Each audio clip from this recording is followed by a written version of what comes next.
Ne tɔgɔ ye Mama Kulubali. Ne bɛna foli kɛ nabaga bɛɛ lajɛlen na Joyila musow tɔgɔ la. An bɛ Laylatul Kadiri su de la. Anw nana yan, an nana kunnaja ɲini yɔrɔ de la. An nana kaana ɲini yɔrɔ la. Ne bɛ dugawu kɛ nabaga bɛɛ lajɛlen. Ala ma anw kunnajara. Ala ka anw bɛɛ lajɛlen kanda. Ala ka segin n'anw bɛɛ ɲuman ye so. Ala ka an bɛɛ lajɛlen baraji. Sunkalo tɔ timɛ ko ɲuman, Ala ka diya ni silamɛw bɛɛ lajɛlen ma. Assalamu alaikum jama'a Islamu. An na hera la, ala ma jira hera la.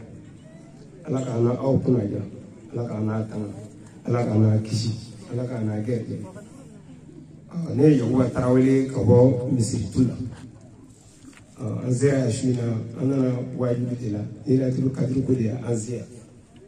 Ko dama ma an sera dɛ, ali ko de an sera. An bɔra ka wajibi to an fɛ. Ni an kɛlen ka bɔ Misiri tula bi kana yan nɔ o ye ali ko de ani ala ko ani alakira ko.